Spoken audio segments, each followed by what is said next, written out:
Dombivli MIDC अनुदान company reactor स्फोट प्रकरणात गुन्हा दाखल। कंपनी मालक मालती प्रदीप मेहता आणि मलय प्रदीप मेहतांवर सदोष मनुष्यवधाचा गुन्हा।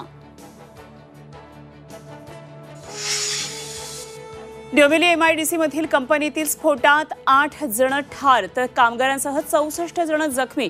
डोंबिवलीतील एम्समध्ये जखमींवर उपचार, 4 जण आयसीयू मध्ये।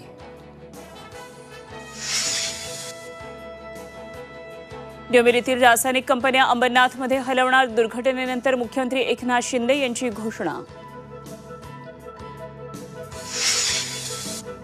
पुणे कार अपघात प्रकरणात आतापर्यंत 6 आरोपी अटकेत। विशाल अग्रवालची पोलीस कोठडी आज संपणार, तर मुलाचे आजोबा आणि ड्रायव्हरला चौकशीसाठी बोलावलं।